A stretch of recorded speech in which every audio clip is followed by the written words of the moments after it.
No excuses. How I turned my English struggles into a medical career. The dream begins. My name is Ananya, and I was born in a small town in India. My town was surrounded by fields, rivers, and mountains. Life was simple, but it was not easy. My father was a farmer, and my mother worked at home, taking care of me and my younger brother. We were a middle-class family, but we had big dreams. From a very young age, I had a dream. I wanted to become a doctor. I didn't know much about medicine, but I had seen how doctors helped people in my town. They were respected, and they saved lives. I wanted to be like them. But there was one big problem: English.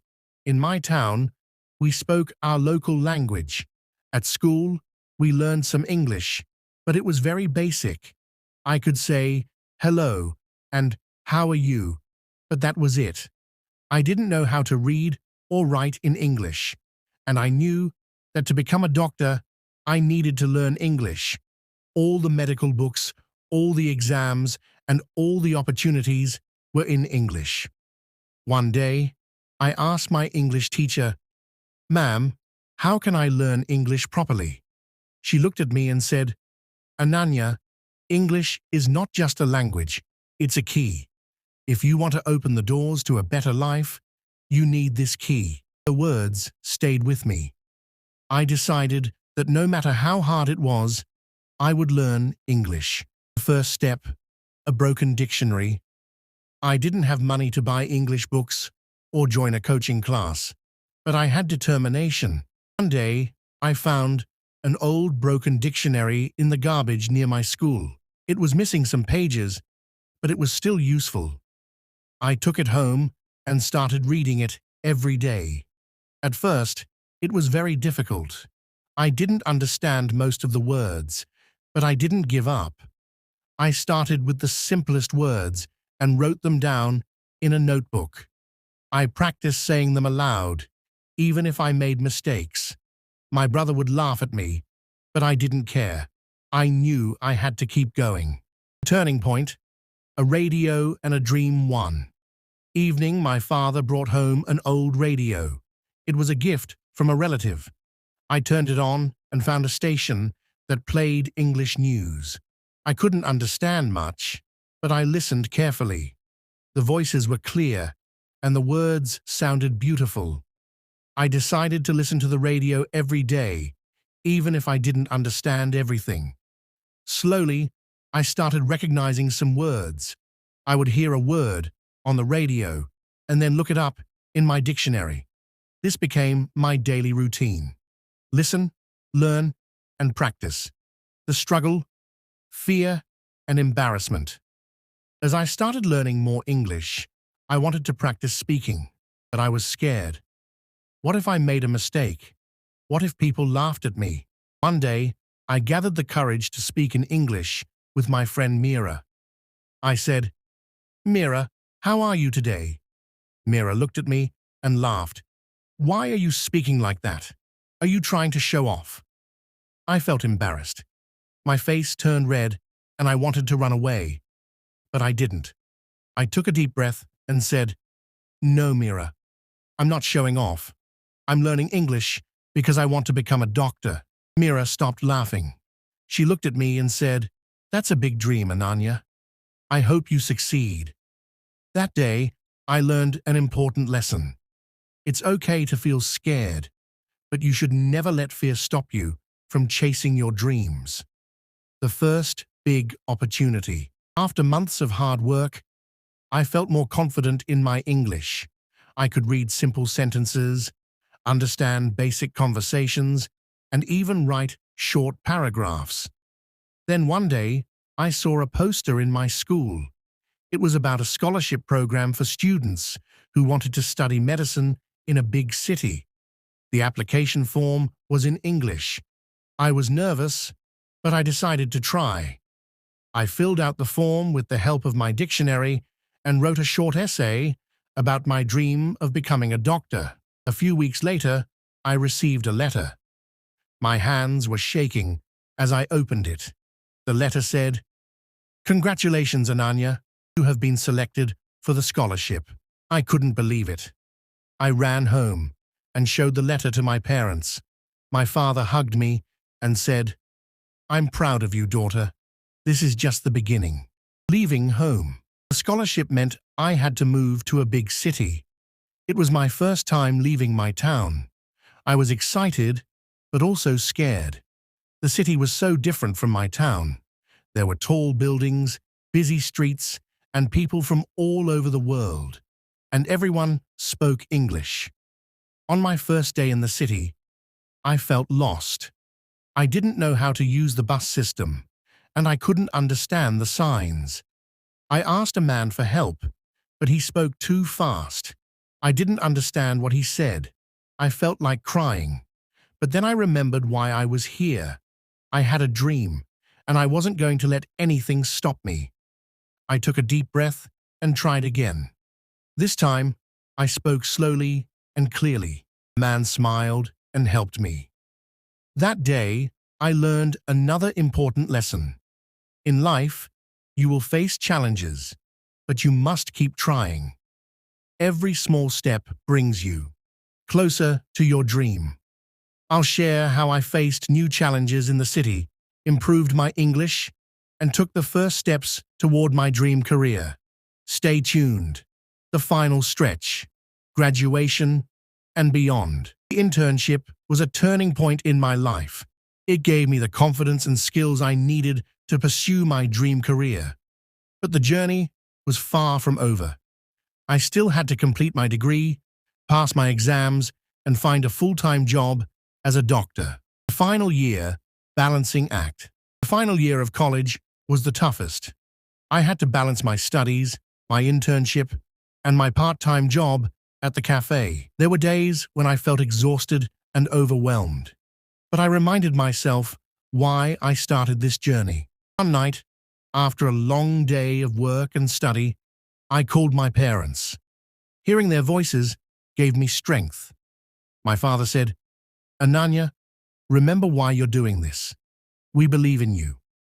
Their words motivated me to keep going. I created a strict schedule to manage my time. I woke up early to study, attended classes during the day, worked at the cafe in the evening, and practiced medical terms at night. It was hard, but I knew every effort would bring me closer to my dream.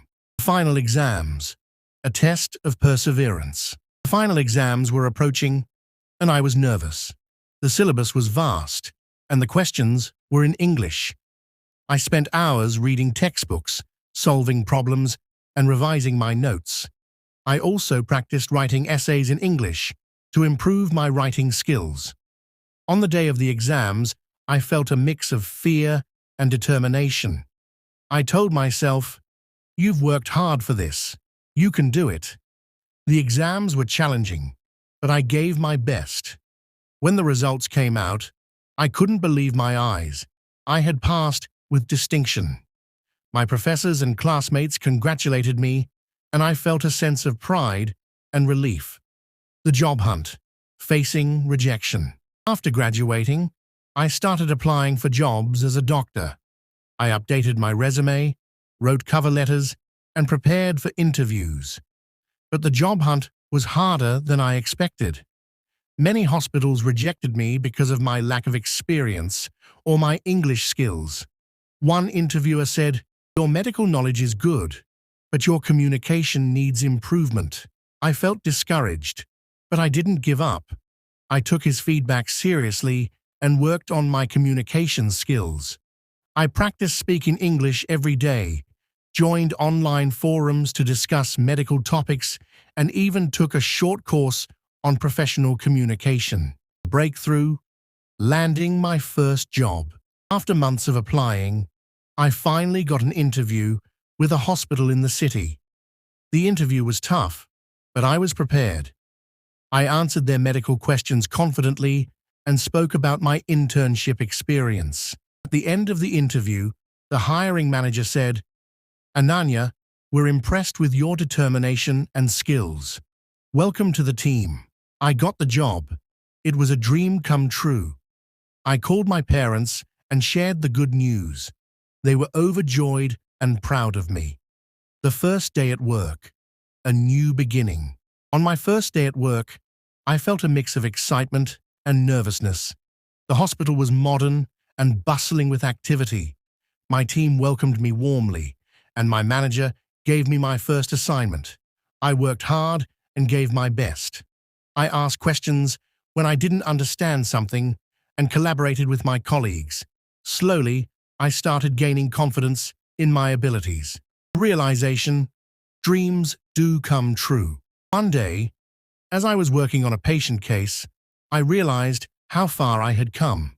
From a small town with no knowledge of English to a doctor in a big city, my journey had been full of challenges and sacrifices, but every step was worth it.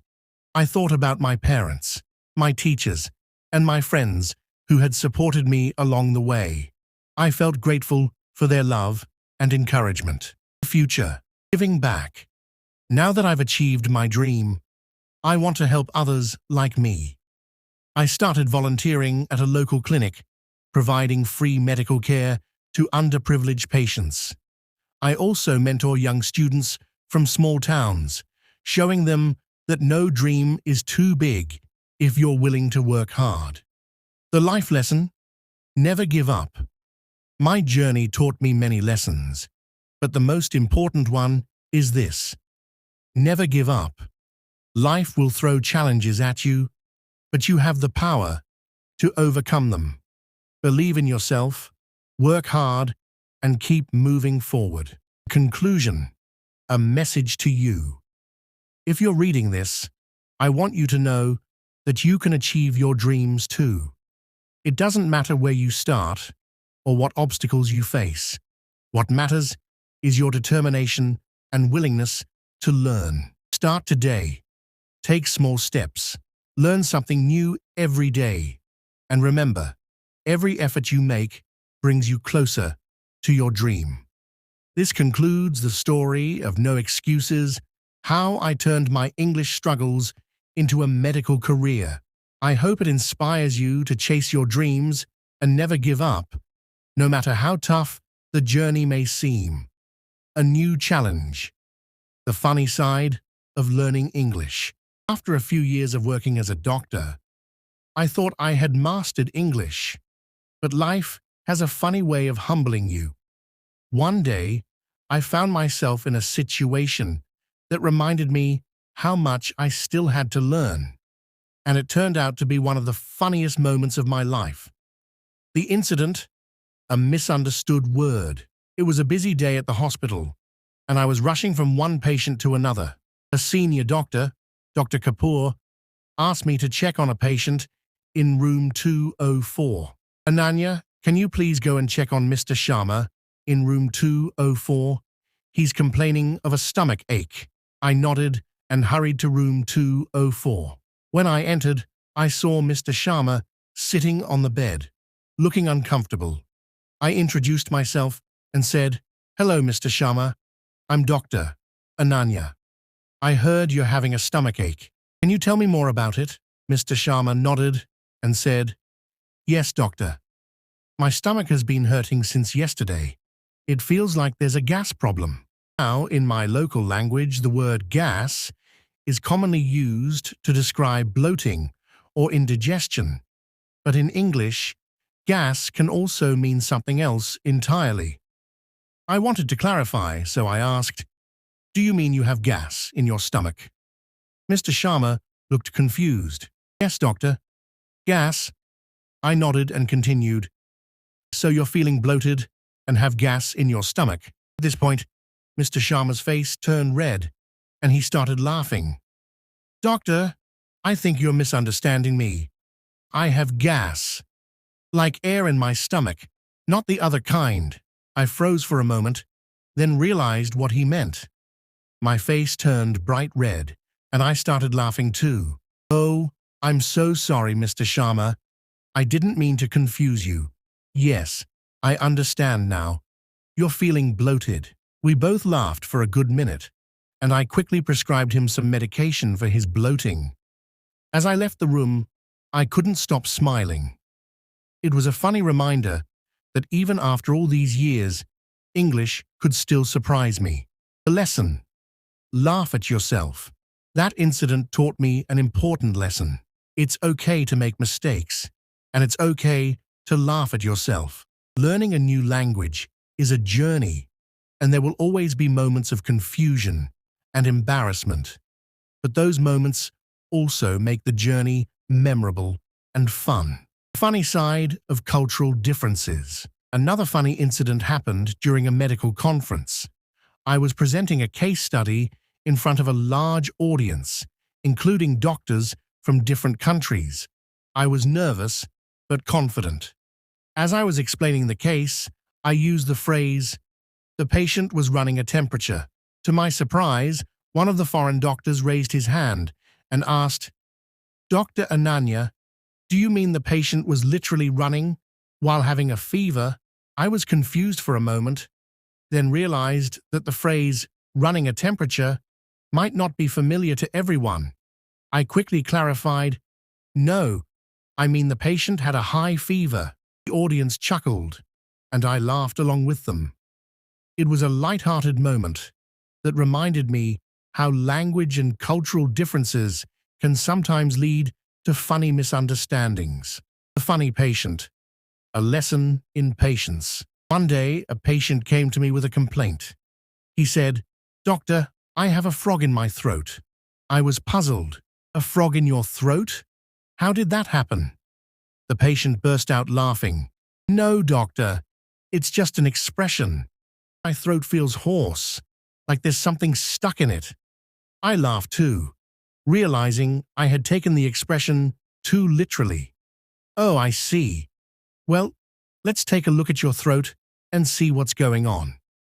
That day, I learned a new English expression and a valuable lesson in patience and humor. Realization. Embrace the journey. These funny moments reminded me that learning English, or any new skill, is not just about achieving perfection. It's about embracing the journey, laughing at your mistakes, and enjoying the process.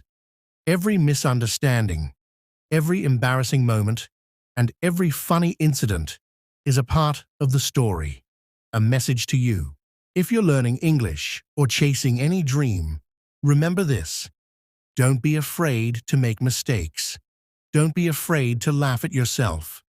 And most importantly, don't be afraid to keep going.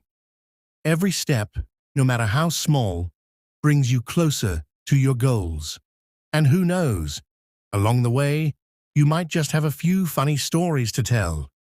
This concludes the extended story of No Excuses, how I turned my English struggles into a medical career. I hope it inspires you to chase your dreams, embrace challenges, and never stop learning and laughing. Let me know your thoughts, and I'll share the next part soon. Don't forget to subscribe our channel as we work very for making those best English learning stories for you.